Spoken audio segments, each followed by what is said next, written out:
वैसे शिक्षक जो सक्षमता परीक्षा की तैयारी कर रहे हैं, साथ में बीपीएससी टीआरई 3 की तैयारी कर रहे हैं, उनके लिए सामान्य अध्ययन के वैसे सवाल हम लेकर आए हैं जो किसी न किसी परीक्षा में पूछे गए सवाल हैं।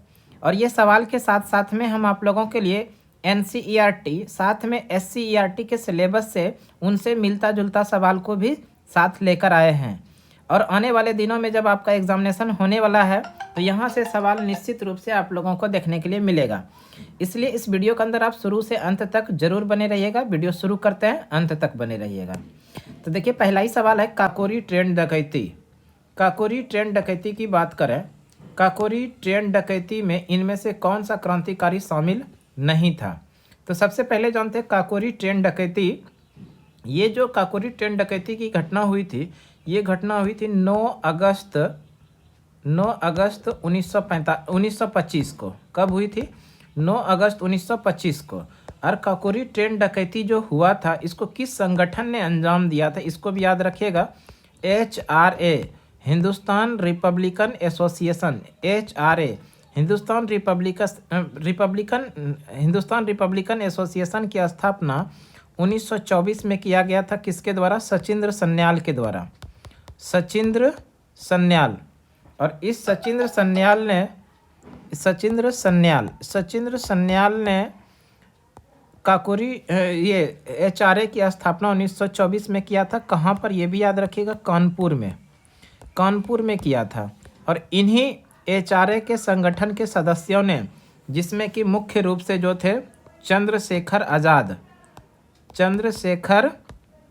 आज़ाद, इन्हीं के अगुवाई में ये घटना घटी थी काकोरी ट्रेन डकैती, जिसमें से कि ट्रेन से हथियार, जितने भी सरकारी हथियार थे वो लूट लिए गए थे। इसी घटना को कहा जाता है काकोरी ट्रेन डकैती। और ये हुआ कब था? 9 अगस्त 1925 को। किस संगठन के सदस्यों ने इसको अंजाम दिया था? हिंदुस्तान रिपब्लिकन एसोसिएशन के सदस्यों ने। हिंदुस्तान रिपब्लिकन एसोसिएशन की स्थापना कब हुई थी? 1924 में। किनके द्वारा? तो सचिंद्र सन्याल के द्वारा। कहाँ पर? कानपुर में। काकोरी ट्रेन डकैती के मास्टरमाइंड कौन थे? चंद्रशेखर आज़ाद।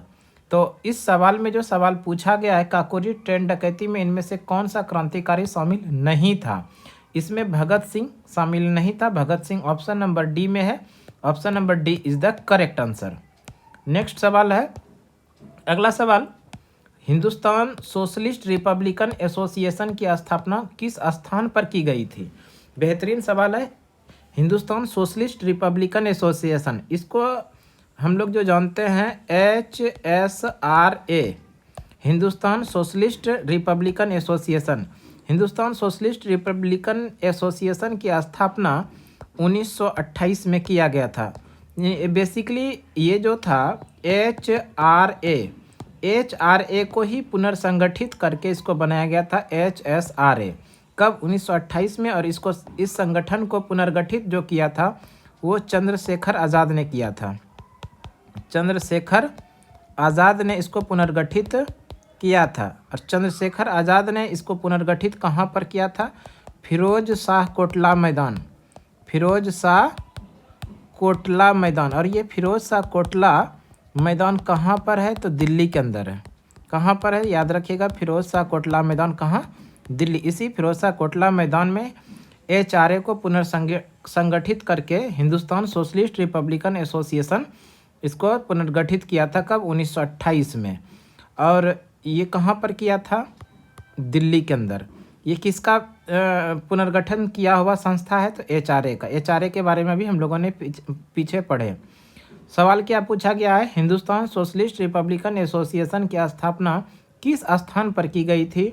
तो दिल्ली में की गई थी। दिल्ली ऑप्शन नंबर बी में है। Option number B is the correct answer. Next सवाल है, हिंदुस्तान सोशलिस्ट रिपब्लिकन एसोसिएशन की स्थापना किस स्थान पर की गई थी? वही पीछे जो सवाल था, इसका सही आंसर हो जाएगा Delhi, option number B. Next सवाल है, क्रांतिकारियों का बाइबिल किस पुस्तक को कहा जाता है? क्रांतिकारियों का बाइबिल जो कहा जाता है वो बंदी जीवन को कहा जाता है। बंदी जीवन ऑप्शन नंबर बी में, option number B is the correct answer. बंदी जीवन के लेखक कौन है? ये भी याद रखिएगा, सचिंद्र सन्याल। बंदी जीवन पुस्तक के लेखक कौन है? सचिंद्र सन्याल। सचिंद्र सन्याल जिन्होंने कि HRA की स्थापना किया था। HRA हिंदुस्तान रिपब्लिकन एसोसिएशन, इसकी स्थापना 1924 में किया था। कहाँ पर? कानपुर में, कानपुर। और इसी सचिंद्र सन्याल ने एक प्रसिद्ध पुस्तक लिखा था जिसका नाम है बंदी जीवन। बंदी जीवन को ही कहा जाता है क्रांतिकारियों का बाइबिल। एक गीता है, गीता रहस्य, याद रखिएगा, गीता रहस्य। गीता रहस्य किसके द्वारा लिखा गया? बाल गंगाधर तिलक, बाल गंगाधर तिलक के द्वारा लिखा गया है गीता रहस्य नामक पुस्तक। नेक्स्ट सवाल देखते हैं। अगला सवाल है, वर्नाक्यूलर प्रेस एक्ट किस गवर्नर जनरल द्वारा लागू किया गया था? वर्नाक्यूलर प्रेस एक्ट लागू कब किया गया था? ये भी याद रखिएगा, 1878 ईस्वी में वर्नाक्यूलर प्रेस एक्ट लागू किया गया था, 1878। और वर्नाक्यूलर प्रेस एक्ट के माध्यम से प्रेस पर प्रतिबंध लगा दिया था। और प्रेस पर जब प्रतिबंध लगा दिया था तो इस वर्नाक्यूलर प्रेस एक्ट के द्वारा कौन सा पत्रिका था जिसकी भाषा रातों रात बदल दी गई थी? इस सवाल का आंसर आप लोग कमेंट बॉक्स में ज़रूर देंगे। वर्नाक्यूलर प्रेस एक्ट के द्वारा किस पत्रिका की भाषा रातों रात बदल दी गई थी? रातों रात बदल दी गई थी। इस प्रश्न का सही आंसर आप लोग कमेंट बॉक्स में ज़रूर देंगे, आपके कमेंट का इंतजार रहेगा। वैसे सवाल पर आइए, वर्नाक्यूलर प्रेस एक्ट किस गवर्नर जनरल द्वारा लागू किया गया था? वर्नाक्यूलर प्रेस एक्ट 1878 में लॉर्ड लीटन के द्वारा लागू किया गया था। तो लॉर्ड लीटन देखिए ऑप्शन नंबर ए में है, option number A is the correct answer. और लॉर्ड रिपन ने 1881 ईस्वी में इस वर्नाक्यूलर प्रेस एक्ट को रद्द कर दिया था। लॉर्ड रिपन ने क्या किया? वर्नाक्यूलर प्रेस एक्ट को रद्द किया, लेकिन लागू किया था लॉर्ड लीटन ने। कब? 1878 ईस्वी में। नेक्स्ट सवाल देखते हैं हम लोग। अगला जो सवाल है बेहद इंपॉर्टेंट सवाल है, प्रथम विश्व युद्ध की अवधि क्या थी? प्रथम विश्व युद्ध की अवधि 1914 से 1918, जो ऑप्शन नंबर ए में है, option number A is the correct answer. प्रथम विश्व युद्ध, इसके बारे में थोड़ा समझते हैं। प्रथम विश्व युद्ध के दरमियान यूरोप जो था, पूरा यूरोप दो खेमों में बटा हुआ था। एक तो मित्र राष्ट्र था, याद रखिएगा, मित्र राष्ट्र, और दूसरा जो था वो धुरी राष्ट्र था, धुरी राष्ट्र।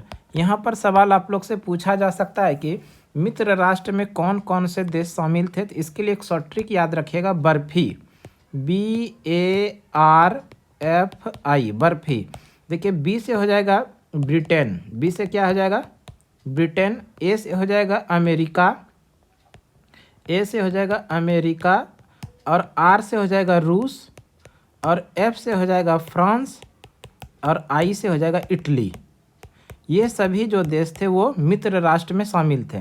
इसके अलावा याद रखिएगा धुरी राष्ट्र में जो शामिल देश थे इसमें इटली भी था। इटली बेसिकली पहले तो धुरी राष्ट्र में था, और उसके बाद धुरी राष्ट्र से ये अपना पाला बदल कर चले गए थे मित्र राष्ट्र में। इटली था, इटली के अलावा जर्मनी था, तुर्की था, ये सभी जो देश थे, ऑस्ट्रिया था, ये सभी देश किस में थे? धुरी राष्ट्र में। और इस सवाल में जो पूछा गया था प्रथम विश्व युद्ध का अवधि 14 से 18, और इस युद्ध में प्रथम विश्व युद्ध में किसकी हार हुई थी? धुरी राष्ट्र की हार हुई थी, और मित्र राष्ट्र इसमें जीते थे। इसके अलावा याद रखिएगा प्रथम विश्व युद्ध में रूस किस वर्ष अलग हुआ था? ये भी इंपॉर्टेंट सवाल है। 1917 ईस्वी में रूस अलग हो गया, और इसी रूस के स्थान पर अमेरिका शामिल हुआ था 1917 में। तो ये हो गया प्रथम विश्व युद्ध। इसके अलावा याद रखिएगा द्वितीय विश्व युद्ध, ये 1939 से 1945 का बीच का जो समय है ये द्वितीय विश्व युद्ध का समय है, 1939 से लेकर 1945 के बीच। नेक्स्ट सवाल देख लेते हैं अब हम लोग। अगला सवाल है, भारत के प्रथम ICS अधिकारी कौन थे? भारत के ICS अधिकारी पूछा गया, ध्यान से पढ़िए। भारत के प्रथम ICS अधिकारी कौन थे? तो इस सवाल का जो सही आंसर हो जाएगा सुरेंद्रनाथ बनर्जी। सुरेंद्रनाथ बनर्जी भारत के पहले ICS अधिकारी थे। Option number B is the correct answer. Next सवाल है, अगला सवाल है, गांधी जी के किस आंदोलन में 20 लाख चरखा का संपूर्ण भारत में वितरण किया गया था?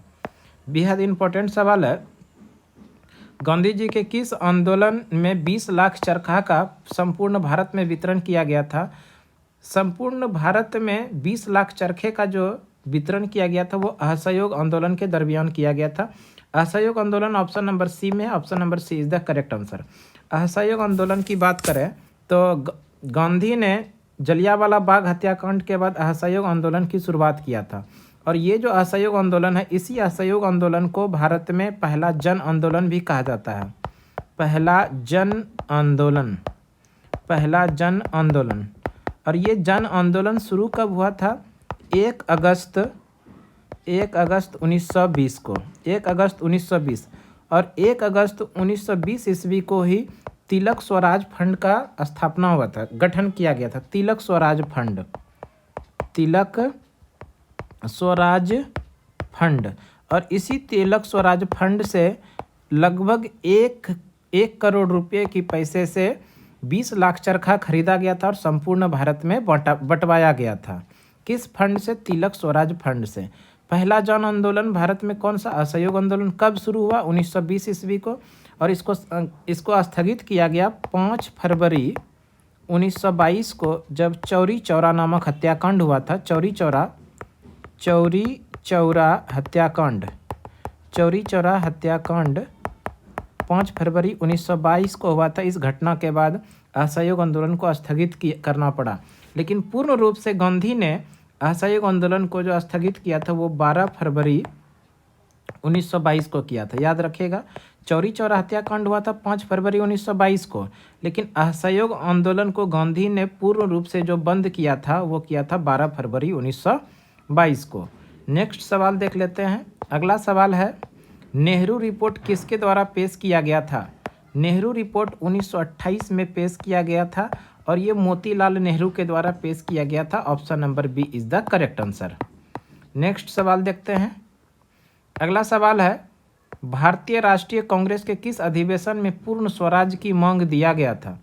भारतीय राष्ट्रीय कांग्रेस के 1929 का लाहौर अधिवेशन में पूर्ण स्वराज की मांग किया गया था। और इस 1929 के भारतीय राष्ट्रीय कांग्रेस के पूर्ण लाहौर अधिवेशन की अध्यक्षता JL नेहरू ने किया था।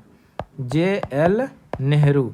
इसी अधिवेशन में पंडित जवाहरलाल नेहरू ने सभी कांग्रेसियों को स्वतंत्र घोषित कर दिया और पहली बार 26 जनवरी 1930 को सभी कांग्रेसियों ने मिलकर पहला स्वतंत्रता दिवस मनाया था। 26 जनवरी 1930 को 1929 के लाहौर अधिवेशन की अध्यक्षता पंडित जवाहरलाल नेहरू ने, और इसी अधिवेशन में पूर्ण स्वराज की मांग किया गया था।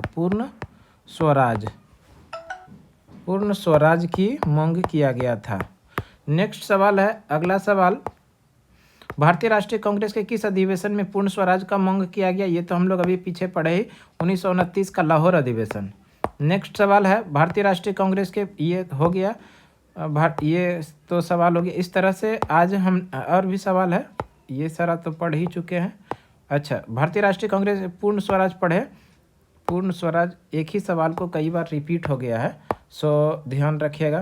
तो इस तरह से आज हम लोगों ने इस वीडियो के अंदर वैसे सवाल को पढ़े जो किसी न किसी एग्जाम में पूछा गया था। साथ में हम आप लोगों को एक्स्ट्रा फैक्ट, उसके आसपास जितने भी सवाल बनने वाले थे उन सवाल को भी कवर किया। हमें उम्मीद है ये वीडियो आप लोगों के लिए ज़रूर फ़ायदेमंद साबित होगा। इस तरह का रेगुलर वीडियो पाने के लिए आप हमारे यूट्यूब चैनल सुमन क्लासेस को निश्चित रूप से सब्सक्राइब कर लीजिए और आप अपने दोस्तों को भी शेयर कर दीजिए, ताकि इस तरह का वीडियो हम अपने यूट्यूब पर लेकर आए तो सबसे पहले आपके तक पहुंच सके। तो आज के क्लास के लिए इतना ही। अगले क्लास में फिर से मिलते हैं, तब तक के लिए धन्यवाद। जय हिंद।